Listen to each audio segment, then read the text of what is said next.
Gracias, Juan. Muchas gracias, Juan. Es importante grabar. Bueno, si se ve perfecto lo que ven en pantalla, decía entonces que por una parte Platón, para efecto for the record, Platón tiene esta manera de ver la vida pública política como algo que puede ser reordenado.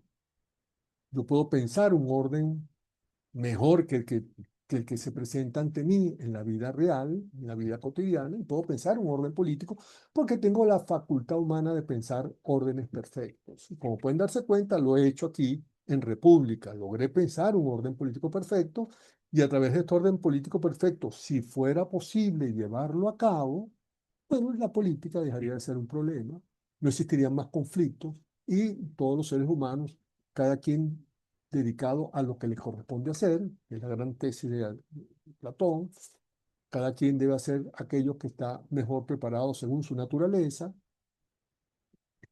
y de acuerdo con ello, no voy a entrar más en detalles porque la idea no es hacer platonismo acá, pero desde ese punto de vista, digamos, es una tradición que abre puertas al pensamiento racional, al racionalismo, que es lo que estamos examinando en la sesión de hoy, y ese racionalismo se extiende hasta nuestro tiempo, pero su origen fundamental, el pico grande, es Platón, y de Platón ha costado mucho bajarlo, ¿no?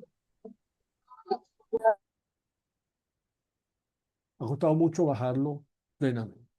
Decía que la segunda tradición es la de Aristóteles, que no es que no sea racionalista, pero es un racionalista de menos nivel. Fíjense que el problema de Platón es cómo llevar esto, después de resolver el conflicto, y lo resuelve a través de la politeia o república perfecta, que disuelve la discusión, el conflicto y la diferencia en la vida pública. El problema que se le presenta a Platón es cómo llevar esto a cabo. Cuando en el diálogo platónico, Glaucón le pregunta a Sócrates, que es su vocero, vamos a decirlo así, en este diálogo, usa el personaje de Sócrates para presentar república.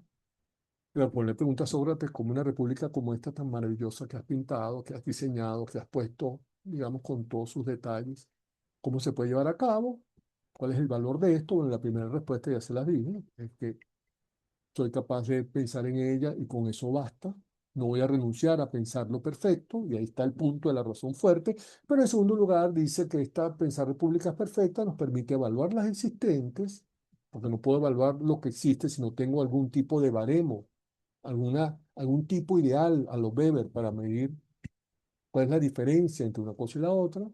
Entonces me sirve pensar en una república perfecta, me sirve evaluar en qué falla la república que tengo o la cosa pública que tengo ante mis ojos.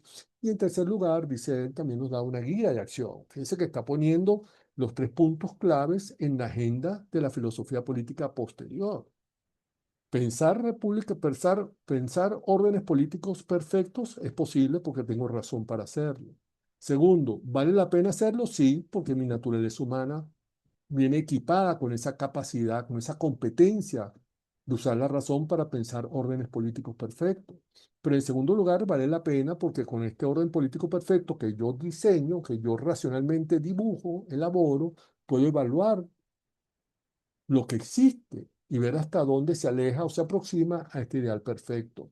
Y en tercer lugar, también cuando yo pretenda intervenir, porque tengo un orden que me dice a mí en qué estoy fallando, y de acuerdo con este orden yo puedo intervenir, a través de este orden que yo puedo intervenir, también, por supuesto, se da la posibilidad de la intervención racional, de tratar de hacer cambios y reformas, o incluso cambiar todo de raíz para tratar de aproximar esta idealización racional a la realidad existente, para decirlo de esta manera. Esa es la primera gran tradición, que es la aristotélica. La segunda, la platónica, quise decir. La segunda tradición es la de su discípulo. Aristóteles se forma en los textos platónicos. Aristóteles tiene una visión mucho más clara de lo que es la rengaim, digamos, lo que es los antecedentes y el legado filosófico, ¿no? Una visión, digamos, disciplinaria de lo que está haciendo. Y él sabe que su maestro Platón representa, digamos, el idealismo en su máxima expresión, pero un idealismo que se sustenta en la razón, en el logos, ¿no? Aristóteles, políticamente hablando, trata de buscar una forma mucho más próxima a la realidad existente. Aristóteles, a diferencia de su maestro, Aristóteles hace una especie de estudio de política comparada, examina un número importante, más de un centenar, 150 o más constituciones, bueno, 174 dice la doxografía, yo realmente no puedo corroborar esto, pero la doxografía dice, doxografía es, digamos, lo que más usualmente se tiene como cierto en los estudios especializados sobre determinado autor, ¿no? No se dice que está alrededor de los 170, un poquito más, de constituciones que Aristóteles conoció en vida y las examinó y las estudió. Yo conozco solamente la Constitución de los Atenienses, que es un libro de Aristóteles maravilloso. Lo interesante es que Aristóteles busca aproximarse mucho más a lo que es el mundo real, al mundo empírico, diríamos hoy, busca más entender qué es lo que sucede ante mis ojos, más que refugiarse en la academia platónica y empezar a filosofar con la razón, como pura especulación, cuál sería la manera más perfecta de ordenar la vida pública. Aristóteles trata de hacer el esfuerzo de intentar a ver qué es lo que pasa en la realidad, cómo se entiende la vida pública en la polis o ciudad que estoy observando y a través de esa observación, qué cosas yo puedo encontrar allí que sean positivas y qué cosas puedo encontrar allí que pueda mejorar o que pueda cambiar. Es como una segunda tradición. Por eso es que ahora sí, vamos con Rafael. Por eso es que, vamos a conseguir una imagen grande. Por eso es que Rafael, a ver de qué tamaño sale acá. Bueno, sale pequeño. Vamos a abrir una imagen, no me sale. Por enlace, aquí está la imagen. Vamos a ver cómo sale acá. Ok, creo que pueden verla, la están viendo aún, sí, la están viendo aún. Por eso es que en el cuadro este cuadro está en el Vaticano, una belleza de cuadro. Ya en el Vaticano nos van a llevar, si ustedes pagan el tour del Vaticano, nos van a llevar a este cuadro. Este cuadro se llama la Academia de Atenas, los filósofos, y frente a este cuadro está uno igual de Rafael que se llama Los Padres, pues, tanto, digamos, toda la patrística, todos los padres de la iglesia están uno frente a otro. Pero fíjense que este cuadro tiene un detalle importante, ¿no? Que es el detalle que algunos de ustedes ya me imagino saben, pero permítame para mostrárselo a los demás. En este cuadro, estoy subiendo el zoom, en este cuadro, en el centro se ve a a Platón, que es este que está aquí, en el lado izquierdo, Platón tiene el dedo de la mano derecha alzada con un dedo como apuntando al cielo, ¿no? Y por otro lado, Aristóteles, que lo acompaña acá, tiene la mano no apuntando al suelo, sino más bien a la media, a la medianía, ahí en el medio, ¿no? Entre el idealismo y el empirismo, allí en el medio, donde se trunca efectivamente, es donde se conecta la realidad y pensamiento, ¿no? Allí, digamos, entre el mundo sensible y el mundo inteligible, como dirá posteriormente Kant. Entonces, esta es la segunda gran tradición, la tradición aristotélica, que es una tradición no tan racional idealista como la de Platón, que fluye enormemente y se invoca hasta nuestros días incluso, y sino más bien una tradición que trata más o menos de entender la vida pública y política a través de sus propias prácticas, ¿no? De las prácticas que esa vida pública y política expresa en sus relaciones políticas y también, por qué no decirlo, en sus relaciones diversas, económicas, sociales, etc. Voy a dejar de compartir pantalla para volver con ustedes.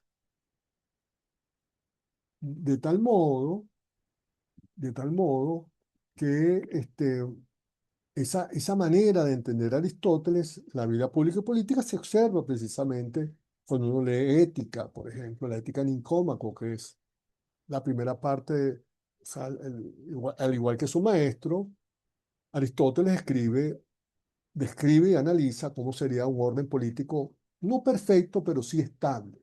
A Aristóteles le preocupa mucho la estabilidad a través del cambio. Él no comparte con su maestro la erradicación de la política a través de una república que no cambia nunca, que está regentada por filósofos reyes, por guardianes que la protegen y por los productores consumidores, que es, digamos, la masa.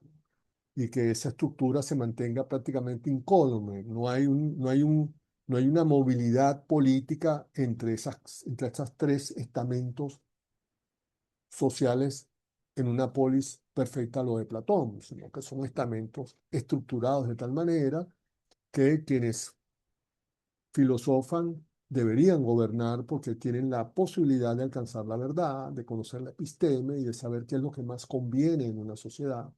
Cuando digo qué es lo que más conviene en términos de verdad verdadera, es decir, esto es efectivamente lo que interesa hacer, tienen siempre la sofía necesaria para eso y tienen la frónesis también, tienen la prudencia.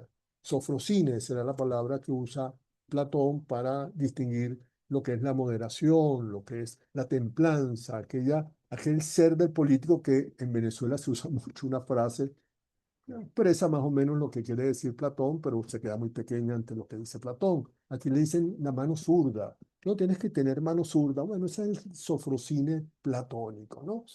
Y ese sofrosine es porque los filósofos reyes de Platón pasan 55 años en una academia forjándose y formándose precisamente en el adecuado uso del razonamiento y del pensamiento para alcanzar el máximo de desarrollo racional y de lamento del logos, que es la filosofía, ser filósofo, y después tienen que pasar 15 años, 15 años en la vida política práctica. Tienen que abandonar la academia y meterse en el mundo de la política, en el mundo público. Salen de la academia y son, digamos, arrojados a la sociedad para que entiendan y aprendan en lo cotidiano de la vida humana y puedan darse cuenta precisamente de aquello que Aristóteles posteriormente hizo como el punto de partida, no el punto de llegada del filósofo rey.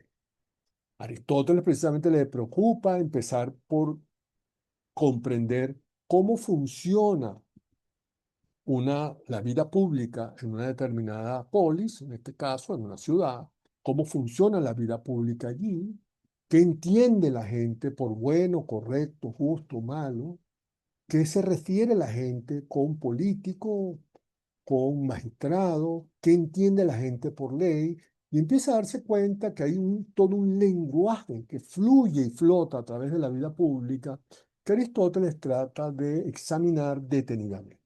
Por eso cuando uno lee los textos políticos de Aristóteles, pero especialmente Política, bueno, le llama Politique, Política es su obra fundamental, se traduce en castellano del latín como política, igualmente. Pero Politique de él viene precedida de ética, la ética Nicómaco, que es un libro de ética que él escribe dedicado a su hijo, es la primera parte de lo que es política. Ustedes saben, bueno, si no lo saben, ténganlo en cuenta, los textos, a diferencia de Platón, los textos aristotélicos fueron desorden. O sea, fueron organizados por Andrónico de Rodas en la biblioteca. Y él más o menos los puso, los organizó como más o menos él entendía que podía haber sido la intención de Aristóteles, de haber tenido Aristóteles en mente algo así como una obra completa, ¿no? Entonces, Andrónico es el que le corresponde organizar los papiros. Y bueno, y ética y política van contiguos como dos libros separados, pero son básicamente dos partes de un solo libro. Lo único curioso de esta cosa es que Aristóteles, su investigación, a diferencia de Platón, empieza precisamente por preguntar en qué consiste la felicidad. Si algo estamos hechos nosotros, si de algo estamos hechos, es para ser felices. Él piensa que ese es el propósito o el desideratum de la vida humana, ¿no? Y para eso trata de examinar la razón de esa felicidad, pero claro, esto lo hace paulatinamente, de una manera muy detenida, tratando de examinar en primer lugar qué entiende la gente por felicidad, ¿no? ¿Qué puede entender la gente por esto? Y empieza entonces a examinar un buen número de usos o significados de lo que es felicidad. Y a cada uno de estos usos lo pasa por un tamiz que elabora, por una categoría que elabora, que ha pasado la historia por el nombre de teleología. Es decir, una forma de examinar las prácticas de la vida cotidiana mediante el atributo de determinar si una práctica es un fin en sí mismo o esa práctica es un medio para alcanzar un fin. De manera que si esa práctica es un medio para alcanzar un fin, esa práctica no debería ser entonces la felicidad de la que estamos hablando. ¿Por qué? Porque la felicidad, de acuerdo con Aristóteles, debe ser el fin final, el fin último que persiguen los seres humanos. Nosotros estamos en este mundo para ser felices. Y ese sería el fin final, es decir, sería el fin de toda la práctica que realizamos. Luego, aquello que podríamos llamar felicidad sería aquello que nosotros logramos alcanzar, que logramos practicar, que logramos realizar, pero que no es un medio para otra cosa. Por ejemplo, uno puede decir que la felicidad es tener mucho dinero. Bueno, pero el dinero también sirve para otras muchas cosas, ¿no?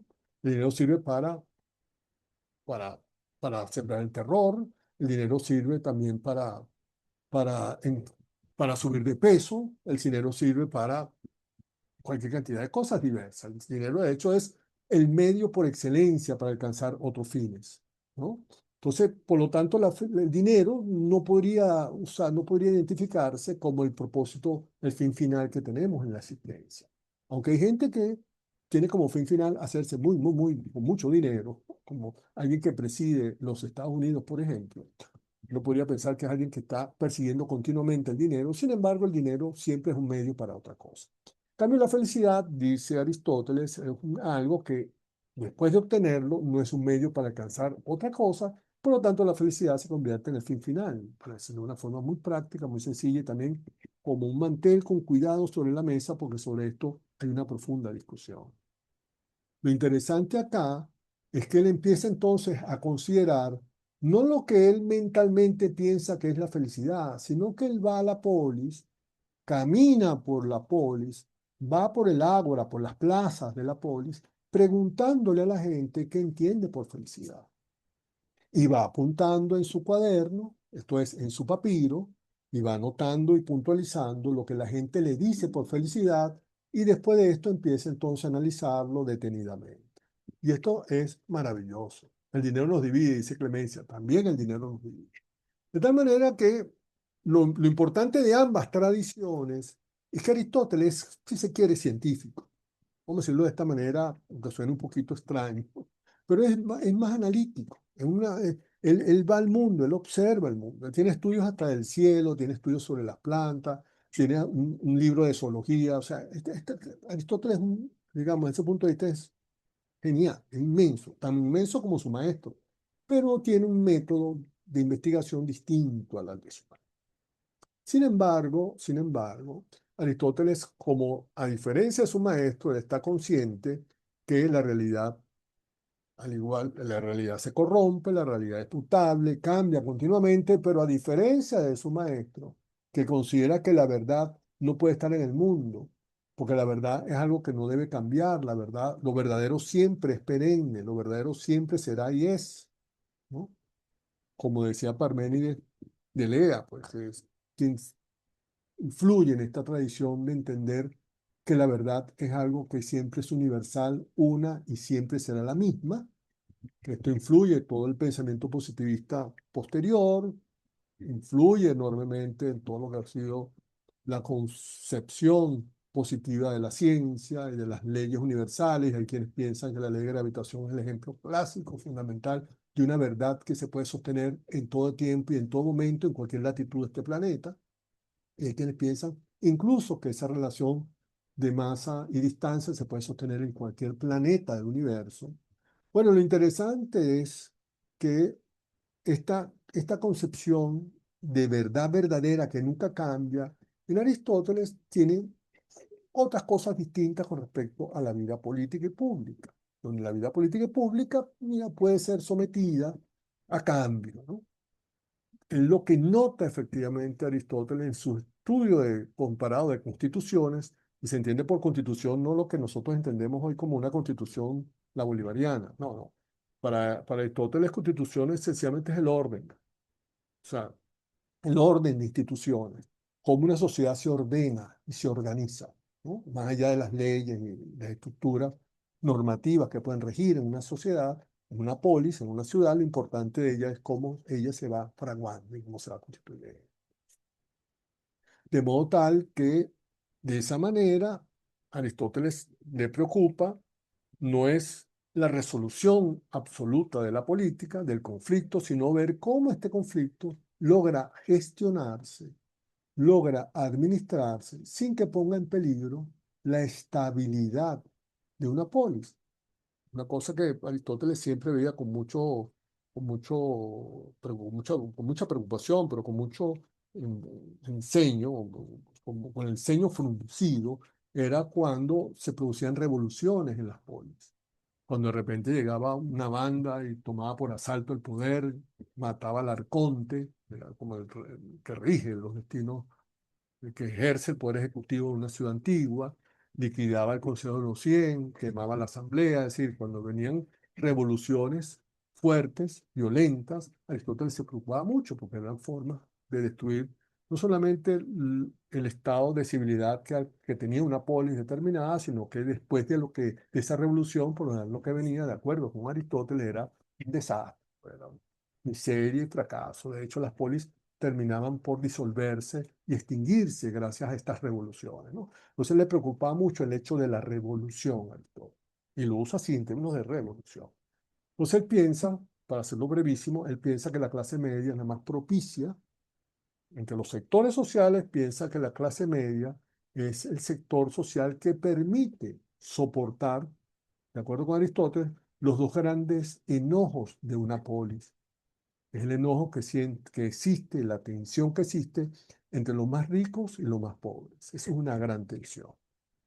Y mientras más fuerte, poderosa y numerosa sea la clase media, según Aristóteles, mucho más estable es una polis, mucho más gestionable estos dos humores de tensión entre ricos y pobres. De esa forma una polis puede prosperar y puede desarrollarse. Como pueden darse cuenta, la idea de la clase media como sector social fundamental, que era de cierta manera el ciudadano, y él abogaba también por la hidalguía de los extranjeros en ese campo, era fundamentalmente importante para Aristóteles. Pero es otra tradición, es una segunda tradición. Estas dos tradiciones son desplegadas a través de todo Occidente, y debo decir que de ambas tradiciones, la platónica siempre fue la más valorada. Hay una gran tradición de San Agustín en adelante. Aristóteles tuvo su replique también a través de lo que fue este, Santo Tomás de Aquino, que es el aristotélico por excelencia, quien toma Aristóteles, hace la traducción al latín, logra efectivamente ponerlo en sintonía, lo expande a través de la Suma Teológica a toda Europa, y en buena medida Europa, Aristóteles llegó tardíamente, vamos a decirlo así, a Europa, ¿no? Pero llegó además de las manos del escolasticismo. De modo que bueno, no te puedes imaginar lo que es la clase media, Juan López, sería fabuloso una clase media de esta naturaleza. Pero efectivamente es así, se piensa de esa manera, ¿no? Y de esa forma uno podría, esa gran tradición posterior es la que es tardío Aristóteles llega con el escolasticismo, es decir, con Santo Tomás, pero llega entonces en el momento en que el escolasticismo tardío empieza a sentir ya los embates del Renacimiento y la modernidad, que es anti-escolástica, ¿no?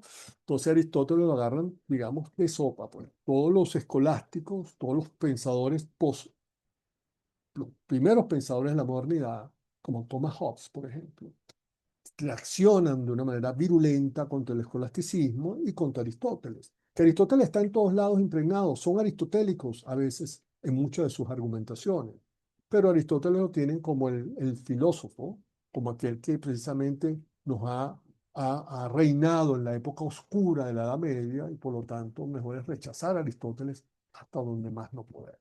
De manera que esto le abrió puerta franca a que Platón siguiera reinando por toda la modernidad de una manera potente en el campo del racionalismo con Descartes y de allí al idealismo trascendental de Kant y hasta nuestros días, donde el pensamiento racionalismo ha tenido un gran peso fuerte.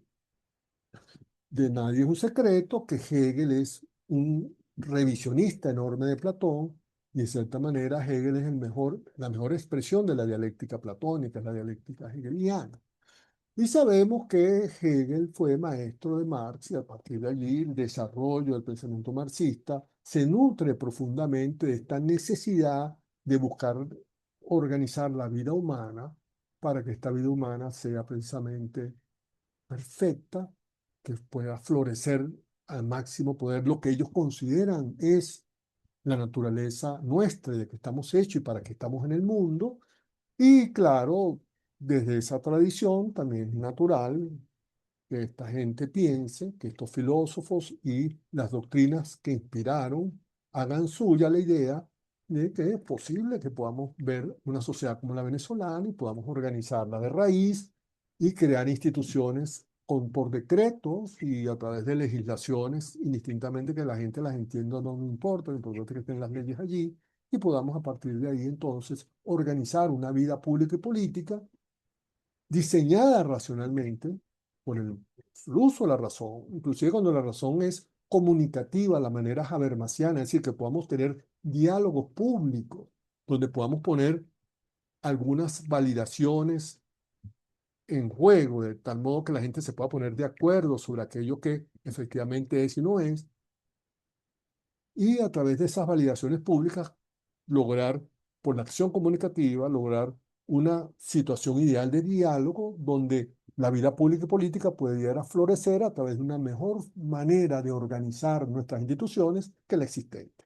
Pero fíjense que son tradiciones, una tradición tremendamente que se expande, y estoy hablando de un autor como Jürgen Habermas, para aquellos que no lo conocen, un autor que acaba de morir hace poco, Jürgen Habermas, de una obra fabulosa, viene de la escuela de Frankfurt, una escuela muy revisionista, clásica, típica de inspiración alemana, donde viene detrás de ella una gran tradición germánica y que son, en buena medida, vienen de la tradición kantiana hegeliana, es decir, vienen de ambos campos, ¿no?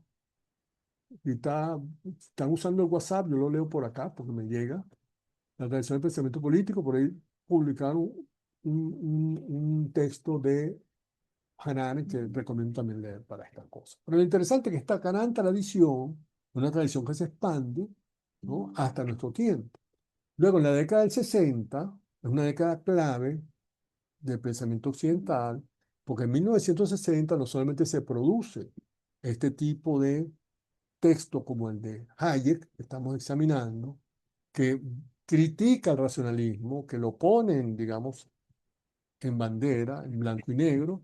También les dije que no estábamos grabando en cuando eso. El libro de Michael Oshot, que ven aquí, que es un texto también del año 62, es un scholar de Cambridge que también reacciona contra el racionalismo y se vuelve a poner en tela de juicio la discusión si efectivamente estas inspiraciones racionalistas de organizar la vida pública y política y que con la razón tenemos suficiente para entender la mejor manera de organizarnos y de vivir, o frente a ella, si mejor es considerar que nuestra razón es bastante limitada, no tiene esa potencia como soñaba Platón para crear un orden perfecto y ponerlo además, aplicarlo o ponerlo en juego en una sociedad existente, sino que a lo mejor nuestra razón es más limitada de lo que creemos, nuestras capacidades cognitivas no son tan fabulosas como a veces pensamos, y que aunque nos pongamos de acuerdo un grupo de hombres y mujeres, de personas, para usar un colectivo, digamos, una razón colectiva para poder desarrollar una mejor manera de comprender un orden político perfecto o más propicio para el venezolano de nuestro tiempo, digámoslo así, bueno, a lo mejor esa idea es un poco arrogante, para no decir un poco deficitaria, ¿no?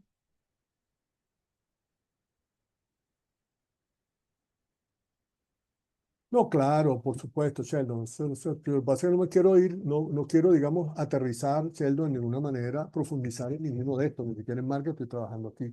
En Hayek todo lo que quiero, pero ni siquiera. Una cosa es Hayek, que hace su tesis sobre Epicuro, ¿no? Está muy lejos. Aquí está. Esto que ven ustedes aquí en pantalla, es la tesis de doctorado de Carlos Marx. Marx estudia Epicuro. Y una cosa es este joven Marx que estudia Epicuro, Sheldon, y otra cosa es el Marx que desarrolla su pensamiento después del 18 de Brumario. Son dos Marx. Y hay quienes han dicho que hay cuatro Marx, ¿no? Según Etienne Balibar. Esto es una discusión enorme. No me quiero meter allí, pero te agradezco el aporte, Sheldon. Pero no tengo que hacer, no tengo más comentarios para eso. Lo importante es que sea cual sea el Marx de que se trate, sea cual sea, Marx es expresión de este pensamiento racional, de esta tradición del racionalismo. También concibe una realidad frente a la cual reacciona, examina más detenidamente, a lo mejor desde la tradición aristotélica, no tanto platónica, pero entre ambas, concibe en buena medida las razones o las causas del por qué esta sociedad es tan repulsiva para él y en consecuencia examina detenidamente cómo puede ser posible que nos podamos liberar de esta horrenda explotación en la que estamos metidos para a partir de allí, con el mero uso de la razón, tener la posibilidad de diseñar una forma social y política más propicia, donde incluso la política desaparezca, como es el estadio superior de la segunda fase, como es el comunismo, donde la política desaparece y queda solamente la administración de las cosas, para hablar en términos, al menos del manifiesto comunista, que es un texto que recomiendo leer, ¿no? Entonces, sí, ese es un tema candente en Venezuela, es un tema candente, pero ahí está el punto.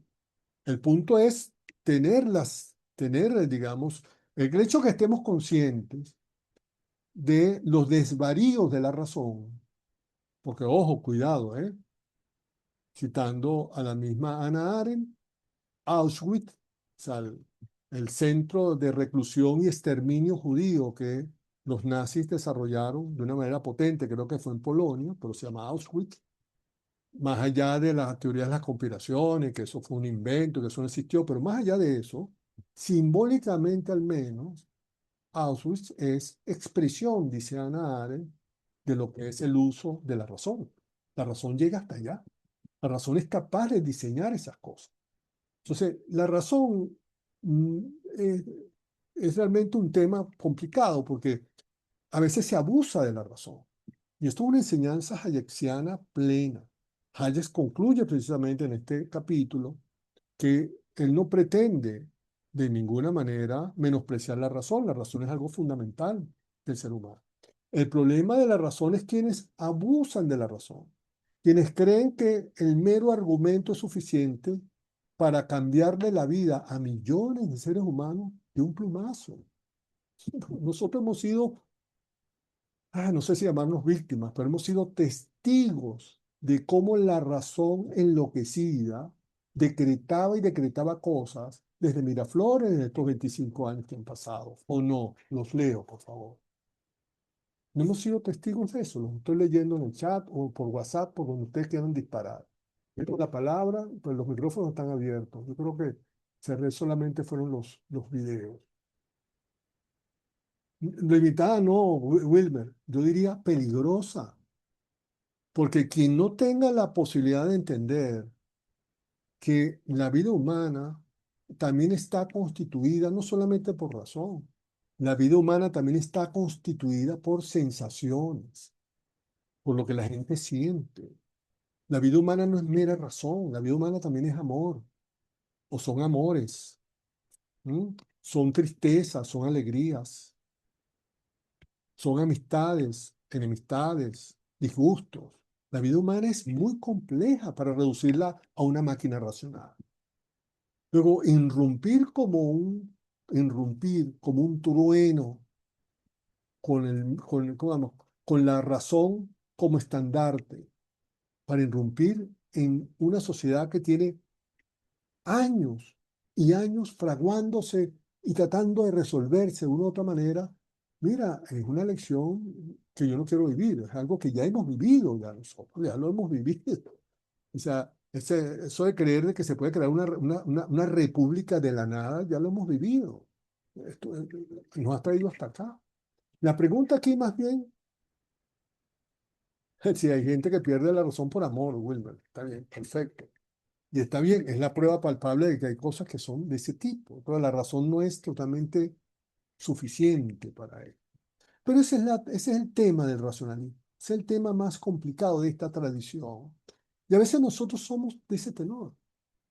A veces descuidamos, no observamos lo que está a nuestro alrededor, pues estamos mucho más preocupados en la fantasía, en la fantasía, estamos más enamorados de la fantasía que queremos crear que enamorados de la realidad que está ante nuestros ojos, que nos invita a leerla, a verla. ¿Ok? Entonces uno dirá, bueno, pero yo no puedo ver la realidad si no tengo algo de donde salir. Ah, pero Spinoza es distinto, José. Spinoza es distinto. No sé hasta dónde sea un racionalista, pero lo es verdad. Pero Spinoza es distinto. Es otra discusión. Spinoza es otra tradición. De hecho, Spinoza es algo que tú puedes, Spinoza se traza hasta Deleuze, que tú lo has leído muy bien, y de ahí Spinoza prosigue. ¿Ok? Hay vertientes spinozianas hoy en día que están debatiéndose inclusive contemporáneamente. Pero políticamente hablando, ese es el caso de la ontología o metafísica también llamada. Pero en el caso de la política, Spinoza es un contractualista. Él postula su obra fundamental de ética y política gira alrededor precisamente en considerar de que yo puedo corroborar y probar la ética y la política por vía del convenio del contrato. Es un racionalista de fondo, pero un racionalista que respeta algunos cánones, algunos aspectos, pero racionalista al fin, ¿no? Ese es el punto. Esta es otra discusión, ahí está Héctor. Entonces, el tema aquí es saber, estar consciente, por eso es que este tipo de asunto, examinarlo, eso nos ayuda mucho a nosotros, inclusive en nuestra vida cotidiana, nos ayuda mucho, ¿no? Hay gente que tiene años viviendo en un edificio y de la noche a la mañana quiere transformar el edificio del condominio, de sus vecinos, en una cosa que nunca han sido y se estrellan continuamente, ¿no? Hay cosas que siempre han sido y hay que tratar de examinarla, pero saliéndonos del ejemplo del condominio, Venezuela creo que es un caso excepcional para entender cuando la razón fracasa y cuando a veces la razón no puede, no tiene la capacidad de entender lo que está frente a sus ojos, lo que está frente a sus ojos, que Héctor Campos se los está diciendo a ustedes por el chat, que es precisamente, ya voy con esa pregunta, Moisés, te la voy a tomar, voy para allá, que es precisamente, Venezuela decía que es un ejemplo fundamental porque a pesar de todas las trabas, regulaciones, intervenciones, planes, programas, etcétera, del Estado, que es precisamente, como dice Hegel, la edificación de la razón en el Estado. Entonces, por más intervención que haya profundamente el Estado, sin embargo, vemos que a pesar de ello, la sociedad venezolana respira, todos los días sale a la calle, la gente se mueve buscando su platica, buscando su forma de vida, su forma de seguir en la lucha. En todos los estratos sociales por igual, salen todos los días se levantan con ímpetu. Inclusive se levantan con ímpetu a seguir levantando piedras porque quieren darle un entierro decente a sus familiares que aún yacen bajo las piedras del terremoto. O sea, es algo que está más allá del Estado y el Estado frente a eso sencillamente colapsa porque la razón no tiene nada que hacer allí. Lo más que puede hacer la razón es tratar de entender por qué la sociedad venezolana, a pesar del control que hay sobre ella, por las rendijas de ese control, la sociedad sigue funcionando, sigue motivando, sigue actuando, sigue haciendo. No se para en el centro de Caracas o cualquiera se para en el centro de Mérida, en el centro de allá de San Cristóbal, para los que están allá en Táchira, o de sus poblaciones, o de sus ciudades, que no son capitales, sino ciudades más pequeñas. Y podrán darse cuenta que la vida fluye allí, indistintamente de los decretos, indistintamente de los planes, indistintamente de lo que decida un burócrata en una esquina del Estado. La vida fluye. Y ese fluir de la vida se da prácticamente, y este prácticamente tiene su peso, porque hay una, porque está, la sociedad se mueve habitualmente de una forma y fluye a través de sus propios nervios y de su propia estructura, fluye la vida humana. Y ese fluir de la vida humana no se debe a una mente maestra arriba que la está controlando, que es, digamos, la metáfora que siempre uso para ridiculizar al racionalismo. El racionalismo piensa de que esto es totalmente posible. Él piensa que esto precisamente se puede hacer, incluso se puede hacer aunque tenga un costo generacional, es decir, aunque algunas generaciones tengan que padecer la implantación del modelo, pero es un sacrificio que seguramente estas actuales generaciones podrán asumir porque le van a dejar a sus hijos, a las generaciones posteriores, una forma de vida mucho más potente y placentera. Bueno, ese es el gran drama que tiene el racionalismo y es un drama que a veces nos afecta a todos porque nunca la promesa es cumplida, que es el gran problema. Tenemos 200 años desde Marx hasta hoy tenemos 200 años de racionalismo donde no ha cumplido ninguna de sus promesas. Y esa es una cosa que por lo menos llama la atención, ¿verdad? Llama la atención para por lo menos examinar el por qué esta manera racionalista de pensar la política tiene esa enorme dificultad. Nunca acierta finalmente cuando se trata de cumplir sus promesas. Ese es un punto importante.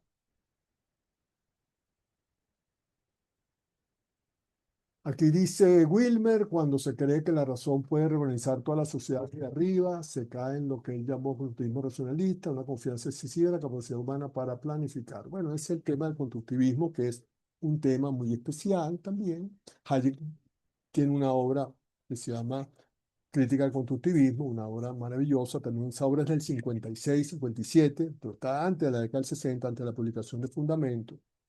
Y hasta hace nada, no sé si Carlos seguirá con nosotros, Carlos Calvano está por aquí, pero hasta hace nada yo era un estudioso del pensamiento del contractualismo de John Rawls, que es el último contractualismo, digamos, es la última expresión del racionalismo liberal o del liberalismo que se fundamenta en el racionalismo y bueno, y prácticamente tienen los mismos problemas y dificultades. Pues. La misma pretensión de crear un orden perfecto a través de un conjunto de disposiciones que solamente se pueden concebir y realizar mediante lo que se llama una identidad a través de un tipo de, por decirlo así, no de trucos, pero de supuesto muy fuerte, una premisa muy fuerte. La premisa que usa el constructivismo, esta manera de generar órdenes políticos perfectos a través de convenio, acuerdo o contrato convenido libremente por los miembros que constituyen esa sociedad. La forma en que esto opera es a través de una premisa que decía que era muy fuerte. La llamé truco, pero vamos a poner el nombre de premisa, que es un nombre más técnico. La premisa es que todos y cada uno de los miembros que constituyen esa sociedad tienen al menos algo que los hace iguales. Ese punto de igualdad que tienes todos, o esa simetría en la que todos se ubican al momento de la deliberación y del pacto, es lo que hace posible, dicen estos constructivistas, acordar ese orden político y social y basta que lo acuerden de esa manera para que entonces ese acuerdo pueda ser posible desde allí la constitución de una república perfecta, digamos, una república bien constituida, así lo llaman ellos, una sociedad bien ordenada, y de aguas abajo desarrollar legislación para entonces hacer una institución, crear una sociedad mucho más justa, dicen ellos, más próspera, también dicen ellos, para la vida humana, ¿no? Lo único que sabemos es que mientras estas cosas sigan formulándose y elaborándose, bueno, la dificultad que tenemos es que la vida humana fluye entre nosotros de una forma que a veces no entendemos muy bien por qué fluye entre nosotros de esta manera. La gente puede tener algunas hipótesis, pero es muy difícil, muy complicado dar cuenta del por qué una sociedad como la nuestra se levanta todas las mañanas, como se levanta a pesar de. Y el de lo dejo allí para que ustedes le agreguen todo lo que ustedes consideren que es el pesar que tiene una sociedad como la nuestra, que sin embargo sigue fluyendo y sigue luchando, pues sigue innovando, sigue saliendo a la calle, sigue buscando sustento, sigue moviéndose como se está moviendo, de una manera potente, aunque uno diga, bueno, y esto no quiero dejarlo hasta aquí nada más para pasar a considerar un asunto que plantea Moisés y que plantea Fran después, también nos dice algo, Fran Tobar. Dice, en el Estado la responsabilidad principal para la promoción de la ciudadanía integral y evitar su contra la exclusión. Bueno, no sé si el responsable principal es el Estado. Y esto es muy interesante, Tobar. Y de aquí pasamos a tu pregunta, Moisés, que la tengo por una pregunta como de cierre, la que tienes tú, Moisés, qué fuerte. Pero el Estado aquí es curioso, Frank. Yo creo que la invitación también en Hayek podría verse de esta manera. Hayek ve también la vida bajo esa distinción hegeliana de Estado y sociedad civil, y como esa especie de distinción que forma parte de la tradición del pensamiento político, ¿no? La distinción entre Estado y sociedad es algo que nos viene prácticamente del contractualismo moderno, que son los que inventan más o menos la idea del contrato civil o del contrato social, y ellos siempre han distinguido, por ejemplo, no solamente desde Locke, uno de los primigenios, sino mucho antes, Spinoza también lo ve. En la política de Spinoza está también la distinción del contrato social y la diferencia entre lo que es el estado de naturaleza y el paso a la sociedad civil mediante el contrato, y cómo la sociedad civil se organiza a través del Estado, que es su expresión. Esto también es una forma muy tradicional de ver la vida pública. Los antiguos no tenían esa diferencia. Un ateniense promedio no veía al Estado como una cosa y a la sociedad como otra. Para él todo era uno. Atenas es la polis y la polis es Atenas. Él es ciudadano de la polis, no ciudadano de, de una sociedad, y el Estado está constituido allá lejos de mí y está contra mí. No lo ve de esa manera, es un invento moderno. Y la invitación es precisamente a no verlo de esa forma. Cuando dice que el Estado es responsable de promocionar la ciudadanía, ¿cómo que el Estado es responsable? La promoción de la ciudadanía es, en primer lugar, un asunto irrenunciable de la sociedad misma, sea cual sea la forma política que tenga una sociedad. La sociedad es la que debe ser garante ella misma de los atributos, condiciones, vamos a decirlo así, intereses, etcétera, que tengan sus miembros. Es la sociedad la primera responsable. A la sociedad verá después cómo organiza la cosa pública y política para que estas premisas, para que estos atributos que la sociedad considera valiosos, ese orden político los preserve. Pero ojo, el orden político no es el primer garante, debe ser la sociedad misma. Esta es una gran diferencia de enfoque, tremendamente importante la diferencia de enfoque que estamos viendo acá. Un noruego no esperaría que el Estado lo proteja, no, él se protege a través de sus propias asociaciones.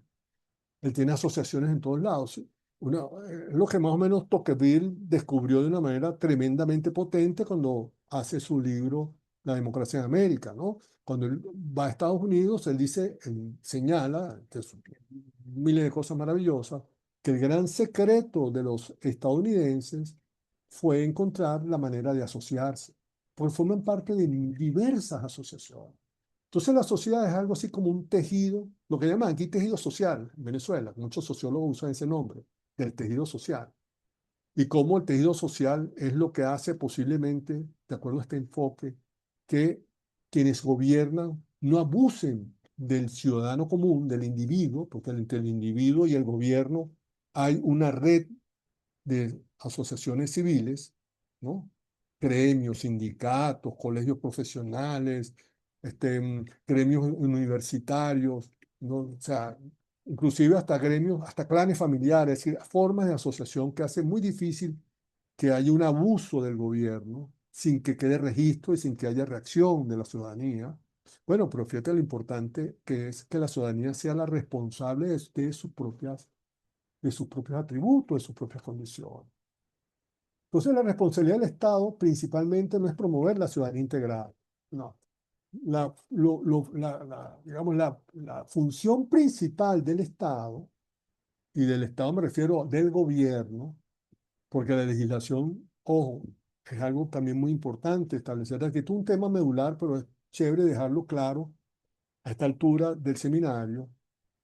Por lo general, el Estado uno lo concibe a través de sus instituciones fundamentales, que al menos en los regímenes democráticos republicanos y también democráticos monárquicos limitados o monarquías democráticas limitadas, al menos son tres, que es la institución de la legislación, que es la más importante. En segundo lugar, la legislación, la institución de la justicia, en segundo lugar, muy importante. Y después, en tercer lugar, la institución de la administración, o también llamada poder ejecutivo, que en tercer lugar, o gobierno. Son las tres grandes instituciones de los estados.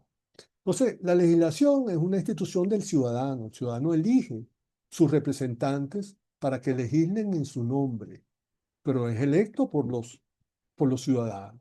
Luego, la legislación es aquella institución que forma parte del Estado, pero es donde el ciudadano, donde la ciudadanía tiene un rol importante que jugar a través de su representante.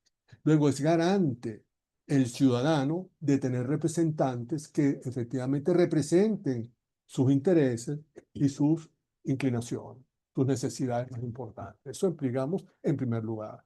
En segundo lugar está la institución de la justicia, que está constituida, como ustedes saben, por los magistrados y todo el sistema judicial, que incluye incluso el sistema de prisiones, el sistema de vigilancia y de policía, todo el sistema judicial.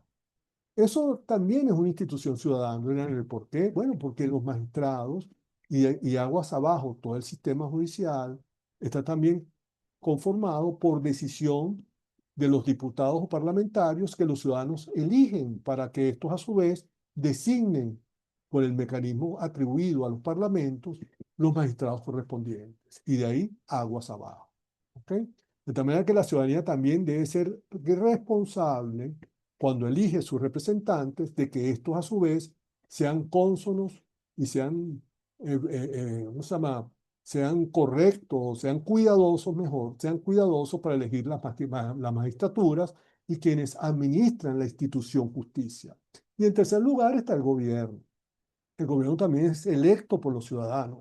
Los ciudadanos tienen que ser también responsables de elegir un gobierno que esté dispuesto a respetar la legislación que los ciudadanos hacen a través de sus representantes en la legislatura y también someterse al debido proceso y a los procesos de judicialización cuando quepa algún acto lesivo que cometa el gobierno mediante la justicia, que también es garante de la ciudadanía. Luego, si uno quita, digamos, la tradición Estado-sociedad, ese dualismo que surge desde la modernidad y que todavía se mantiene en algunos discursos y pensamientos políticos en el presente, si uno rompe con ese dualismo, se dará cuenta que nosotros tenemos una gran responsabilidad, cuando digo nosotros, cada uno de nosotros, en preservar nuestro estándar y modo de vida. Somos los primeros responsables de hacer esto, de preservar nuestro estándar y modo de vida. De tal modo que allí, vamos a decirlo de esta manera, el gobierno, la legislación, o la administración, la legislación y la justicia son tres instituciones que deberían pensarse, que están allí, pero cuando existe esta gran diferencia Estado-sociedad civil, que es un dualismo producto del racionalismo, es normal que se presente entonces la posibilidad de que sea una ciudadanía pasiva, una ciudadanía cliente, donde aquellos quienes ocupan las instituciones para administrarla, legislación o el Poder Ejecutivo, sencillamente son gente que provee servicios a quienes estamos de este lado de la acera. Entonces ahí se distorsiona todo. De modo que la única responsabilidad que al menos yo podría otorgarle a estas tres entidades que constituyen el Estado, que se identifican como Estado, pero a mi juicio son instituciones sociales, son de la sociedad, conforman la sociedad, sus miembros circulan en la sociedad, ¿ok? Están con nosotros todo el tiempo, forma parte de la sociedad, por lo menos en las sociedades genuinamente democráticas. Cuando digo genuinamente democrática me refiero a Noruega, ¿ok? O en la sociedad genuinamente democrática también, por no decirlo, Uruguay, que por cierto lidera Uruguay un gobierno de izquierda, pero es una sociedad democrática decente, como decía Rawls, donde se respeta el Estado de Derecho y se respeta efectivamente la condición de ciudadanía. En ese tipo de Estado, por lo general, los Estados preservan muy bien que nadie sea sometido, Frank, al uso arbitrario de la coacción de la violencia. Y creo que esa es la responsabilidad más importante que tienen las instituciones del Estado. Asegurarle al ciudadano más humilde de una democracia, al ciudadano menos, al ciudadano menos educado de una democracia, al ciudadano más pobre de una democracia, al ciudadano menos aventajado de una democracia, asegurarle a él y a todos los que están por encima de él que nadie podrá hacer uso arbitrario de la violencia contra él. Ni siquiera en nombre del Estado, por supuesto, mucho menos, ¿no? Creo que ese es el punto allí donde hay una responsabilidad enorme que tienen las instituciones públicas del Estado que deberían cumplir.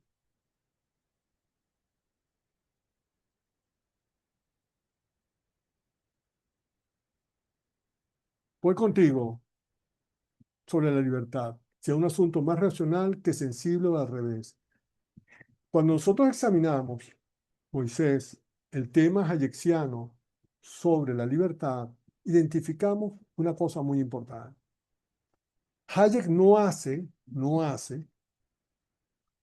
una discusión sobre qué tipo de libertad es mejor que otra. No la hace, no la tiene.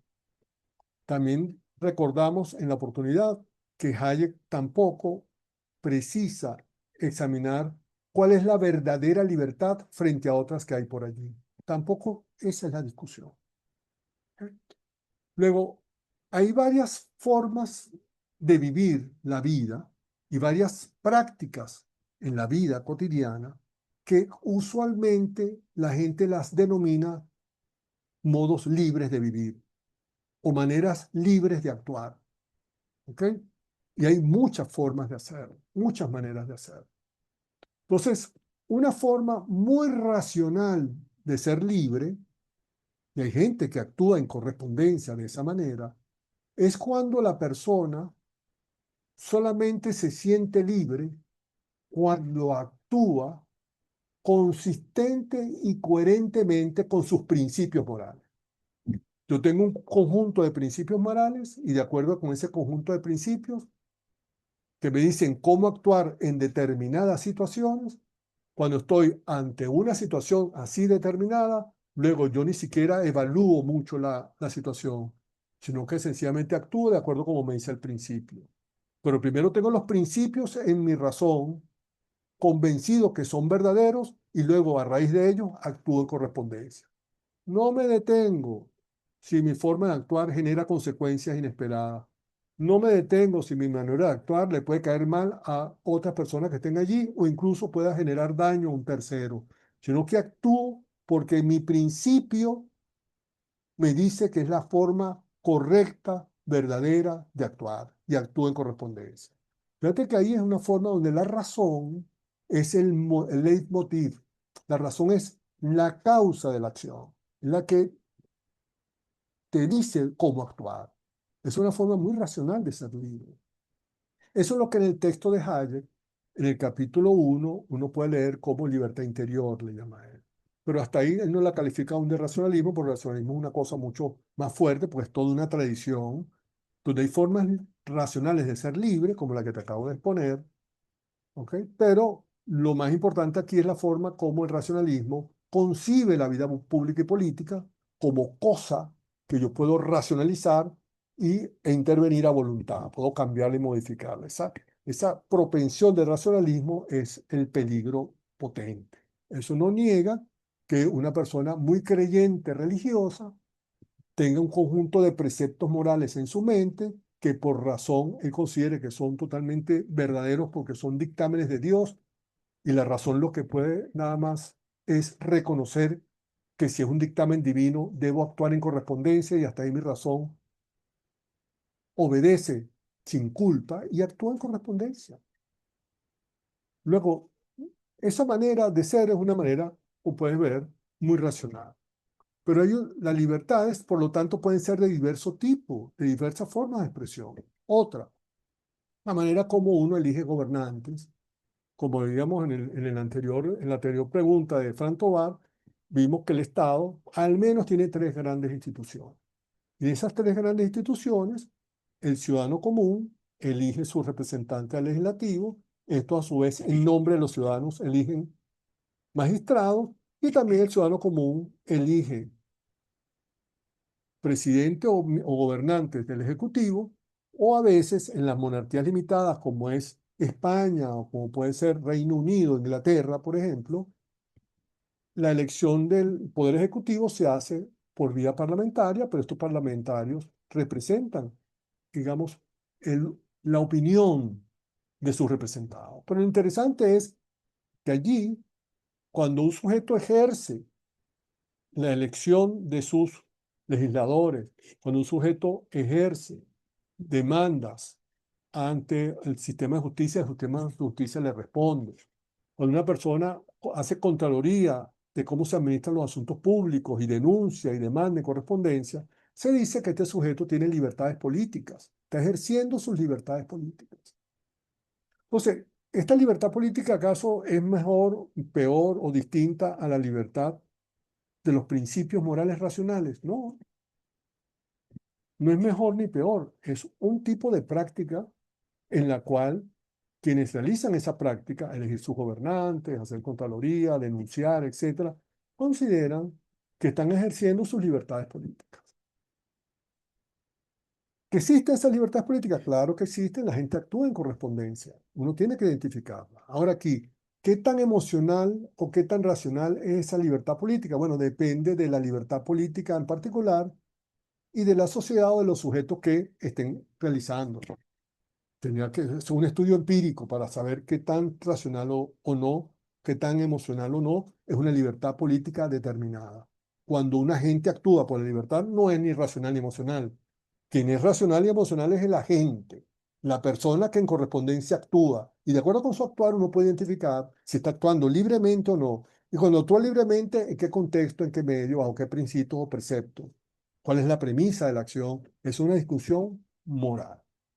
Pues la libertad que nos interesa desde el punto de vista de Hayek, no perder de vista aquella libertad que como categoría de análisis, que como concepto de explicación, nos permite a nosotros entender por qué ciertas sociedades que no son, que no tienen, digámoslo así, la tradición racionalista en política, prosperan de una manera tremenda como prosperan, como Noruega, ¿no?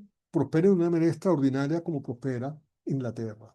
Son sociedades prósperas.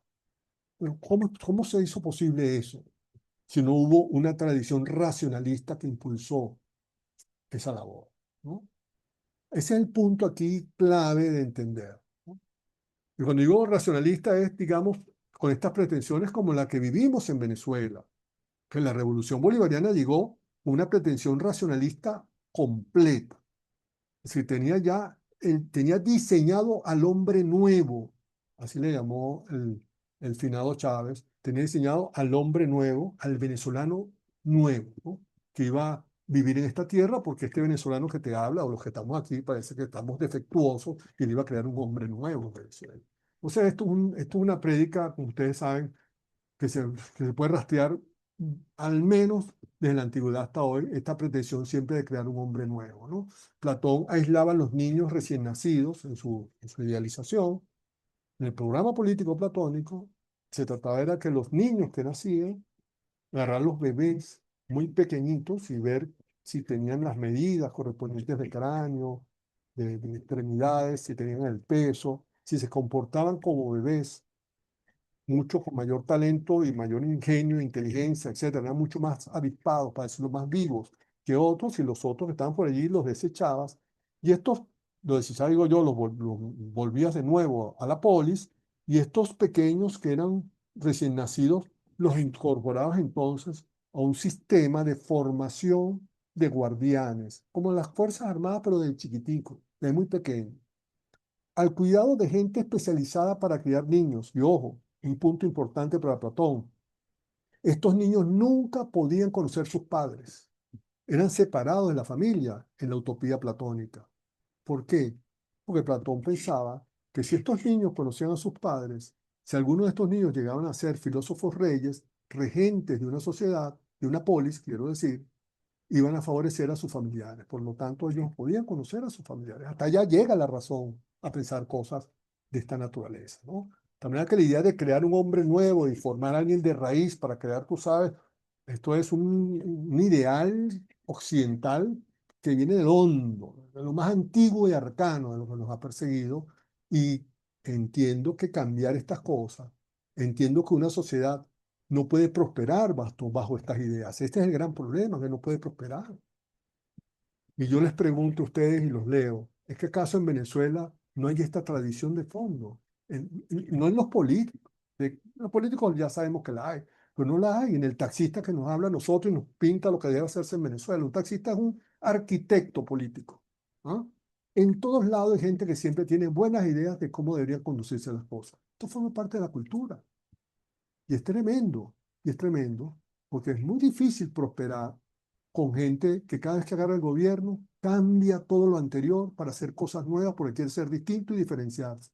Y cuando hace eso, lo que hace es meter la pata y volverlo todo. Siempre hacemos como un borrón y cuenta nueva, borrón y cuenta nueva, borrón y cuenta nueva. Y en Venezuela creo que estamos ya cansados de cada borrón y cuenta nueva. A lo mejor si nos dejaran ser como somos, seríamos más felices. Tengo 6 nuevos por acá que no he leído, los leo entonces. Wilmer, acá en Chile muchos venezolanos piensan en la estructura política de este país como si es Venezuela, donde el presidente decide sobre todos. Y acá hay una marcada división de poderes, tal cual como explica el profesor Villegas. Bueno, que Chile es una democracia maravillosa. La sociedad organizada, un país en desarrollo. Yo conocí Chile, Wilmer, hace años, pero en el 2005 fui a conocer a la gente que participa. En 2005 yo estaba en Súmate, Asociación Civil, y se realizó en Santiago de Chile una cumbre de la sociedad civil de las Naciones Unidas. Y yo fui en representación de Súmate y de Venezuela, allá a Santiago. Y por cierto, ese día, en esa reunión en Santiago de las Naciones Unidas, logramos un documento final en ese Congreso de la Sociedad Civil Mundial, donde fueron cuestionados Putin y Chávez, ¿no? Yo alié con la sociedad civil rusa, que era la gente de Navalny en ese momento, y logramos introducir en el documento final una llamada de atención contra todos regímenes peligrosos, ¿no? Pero ya Santiago en aquella época era una cosa maravillosa, floreciente, una cosa que era bellísimo conocer Santiago. Yo la conocí en 2005 y quedé enamorado de Santiago. Gracias, gracias, Fran. Qué bueno que te gustó. Seguimos conversando, Fran. Entonces acaba aquí. Clemencia Ascaño. Yo pienso que el régimen venezolano no usa la razón, usa la mentira. Descaradamente se engañan a sí mismos porque la sociedad venezolana sabemos que esto no tiene ética ni moral. A esto no sé cómo llamarlo. Ese es el punto. Precisamente, Clemencia. Mira, esto es crucial lo que estás diciendo. Crucial. Es un tema táctico, porque ahorita está de moda la palabra estratégica. Ahora todo es estratégico aquí, pero ustedes dame llamar, usar la palabra táctica, pero esto es clave, Clemencia, lo que acabas de decir. Una cosa es que la revolución en algún momento invente cosas y mienta descaradamente porque no tiene más remedio. Y otra cosa es llegar al poder con la pretensión de cambiarlo todo. Y cuando llega al poder y empieza a cambiarlo todo, se da cuenta que empieza a hacerlo de una forma tan imposible de realizar, porque la razón no es capaz para ello, que empieza a meter la pata y a meter la parte y el desorden y el robo y los truanes y todo un desorden. Esto es típico, esto ha pasado siempre. Venezuela no es el primer país, siempre ha pasado esto. Cada vez que se intenta cambiarlo todo de raíz, la sociedad termina destruida completamente. ¿Y qué hacen entonces quienes administran el desastre? ¿Qué hacen entonces quienes heredan el desastre? Mentir. O sea, yo ni siquiera en ningún momento he nombrado a la señora que está regentando el país por deseo de los Estados Unidos, ni tampoco he hablado del señor que se lo llevaron preso. Estoy hablando de Hugo Chávez Frías, que es el gran racionalista de la revolución. Los demás son otra cosa, pues. Pero esto está grabado, vamos a dejar esto bonito para las futuras generaciones. Pero estoy hablando del artífice del pensamiento de las tres raíces que está de fondo en la revolución bolivariana, que no es un eslogan, es una convicción profunda que se tiene, que se puede crear una república de la nada como yo la pienso, y usando la fuerza y usando las mayorías circunstanciales, yo puedo presionar para que las cosas sean como mi mente quiere que se hagan, como la razón me indica que yo quiero hacerlo. Eso es tremendamente peligroso. Ese fue el mismo pensamiento de Hitler. Lo que pasa es que esta gente que nos regentó desde el año 2000 Desde el 98 ganaron las elecciones, gracias a Dios no hicieron como hizo Hitler en la República de Weimar. Hitler tenía la misma pretensión. Y bueno, mira hasta dónde llegó Hitler. Menos mal que esta gente está tan desordenada que mira cómo están echando agua. Hay que ver lo que era enfrentarse a los nazis en aquel tiempo, ¿no? O sea, gracias a Dios que estos no tuvieron tanta suerte. Mira como, a pesar que han destruido el país, no han logrado finalmente doblegar al país. Y esto es algo que me ha llenado a mí siempre de orgullo en Venezuela. Que pasan los años, pasan las décadas, pasan los regentes, cambian de ministro y lo que sea, y la sociedad todavía no se doblega. Estamos en pie. Ah, bueno, no salimos a protestar y a quemar caucho. No, está bien, eso no es la lógica tampoco. Ya eso lo intentamos y esta gente no tiene escrúpulos, no vale la pena. Hay que ser inteligentes y creo que se debe actuar inteligentemente, pero eso es otra discusión. Esa es la vena politológica mía que la vamos a dejar para temas de análisis político, que es otra sesión, ¿no? Pero efectivamente, esto es lo que hay que tener en cuenta, Clemencia, y no perderla de vista. ¿Okay? Las pretensiones creativas de aquellos que piensan que con la razón política soy capaz de hacer todo de nuevo y de raíz, ¿no? Cuidado, ¿eh? Una cosa es liberar las fuerzas maravillosas que existen y que están moviéndose en el país, fuerzas estudiantiles, fuerzas científicas, intelectuales, artísticas, empresariales, políticas, por decirlo, desatar, liberar esto para que vaya la gente desempeñándose y desenvolviéndose mucho mejor de lo que hacía hasta ahora. Y otra cosa es quererle a la gente poner un cartabón sobre eso. Son dos cosas, maneras muy distintas. Mi preocupación es la segunda, por supuesto. Eso es así, lo estoy hablando. También te leo, en Venezuela no elegimos ninguna de las instituciones del Estado, todo es engaño y patraña, tenemos TSJ. No estamos hablando de Venezuela, estamos hablando de democracias genuinas, decentes, en democracias como Uruguay, que es un ejemplo presidencialista, o como Noruega, que es un ejemplo parlamentario. O sea, un régimen parlamentario, o en Italia, que también, que no es que no hay monarquía en Italia, pero el régimen político es parlamentario. O sea, se elige un parlamento y el parlamento elige luego al primer ministro o jefe del gobierno, ¿no? Entonces, esto, digamos, estamos hablando de estructuras democráticas a las cuales nosotros no deberíamos perder de vista para saber que hacia allá deberíamos dirigirnos como sociedad y como nación.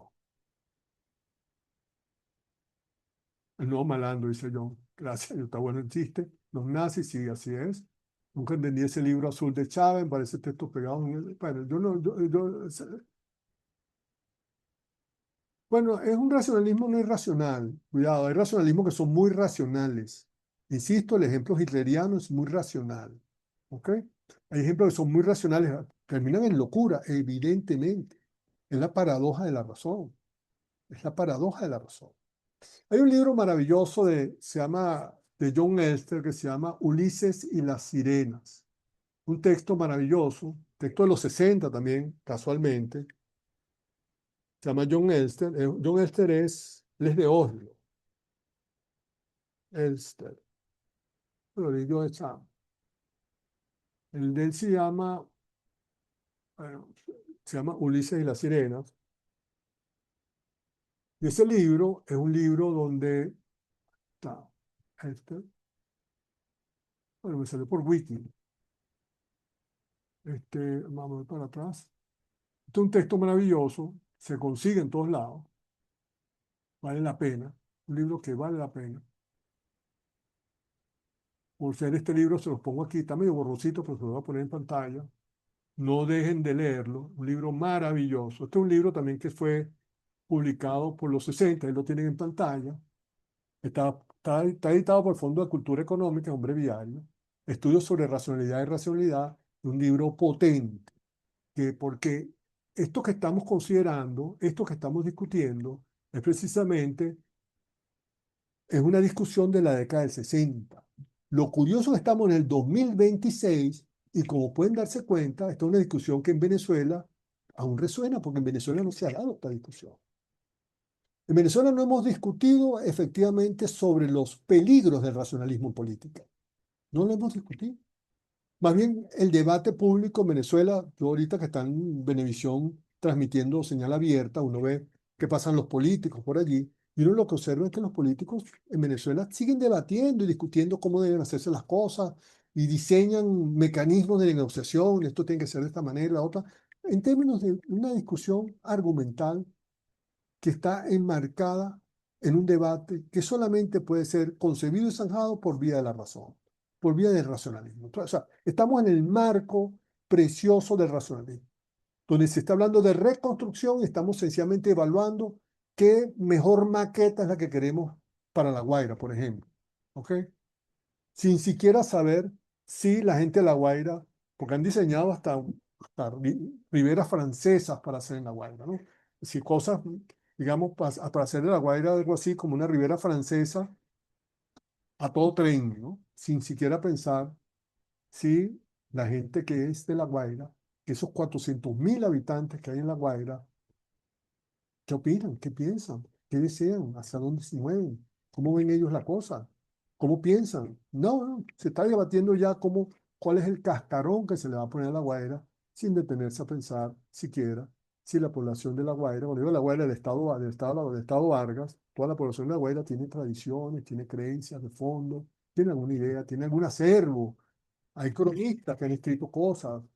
¿Cuál ha sido la gran inspiración de algunos sectores de La Guaira? ¿Qué ha pensado Maiquetía sobre esto? Por ejemplo, ¿qué piensa Caribe, Caraballeda? ¿Qué ha pensado Marina Grande? Empezar los restos que tienen por allí. ¿Qué piensa Carayaca, que está cerquita, que forma parte del Estado Vargas, o del Estado Vargas? Es decir, sino que se le piensa y se pone encima y ya está, ¿no? Esto es algo que así es. Entonces, la discusión en Venezuela, y con esto vamos cerrando, la discusión en Venezuela es una discusión de racionalismo que se ha dado desde los 60 en todos los países que han logrado una prosperidad tremenda y una vida pública muy decente. Sí, donde se respeta el Estado de Derecho, donde hay garantías ciudadanas, donde los políticos rinden cuenta, donde hay alternabilidad sin conflicto y sin tragedia, donde quienes pierden reconocen el triunfo de los ganadores, es decir, donde hay civilidad, donde hay civilización. Este debate de racionalismo ya se dio. Nosotros no hemos dado ese debate y seguimos aquí entrampados entre unos racionalistas de mente que están en el poder versus unos racionalistas prepotentes que aspiran al poder. Estamos encerrados allí. Ojo, y cuando digo prepotente no lo digo en términos peyorativos. Prepotente porque piensan que con la mera razón es suficiente hacer cosas. Y tienen proyectos de todo tipo, carpetas llenas, inmensas carpetas llenas de proyectos y proyectos de todo orden. Si uno dice que está en peligro el Cardenalito en Lara, ellos tienen un proyecto para resolver el problema del Cardenalito ya listo y aprobado, ya lo tienen resuelto. Entonces, sobre esto hay que tener mucho cuidado. Y sobre estas cosas y sobre el papel del racionalismo y las alternativas, o qué alternativas tenemos frente al racionalismo, son las cosas que en adelante seguiremos considerando y evaluando aquí los días jueves. De manera que hasta aquí llego yo. Y si tienen alguna pregunta o alguna intervención que quieran hacer al micrófono, le dejo los micrófonos abiertos. Son casi las 2 horas y la gente se queja porque pasamos 2 horas aquí. Bueno, nada, eso será para después, Wilmer. Todavía no hemos debatido, ni siquiera seriamente como sociedad, de una forma madura y asimilando los errores y reconociéndolos para mejorar. Todo lo que sucedió en la vaguada de Vargas de 1999.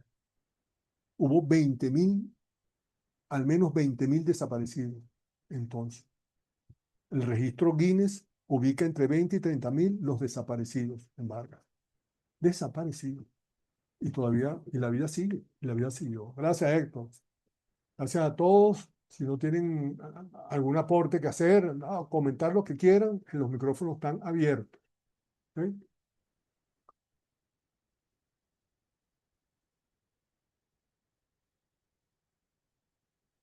Gracias, Clemencia. Gracias, Wilmer. Un placer siempre tenerte por acá. Saludos a Chile. No bebas mucho vino, que el vino ya es como el agua, barato y bueno. Gracias, Rojas López. Muchas gracias.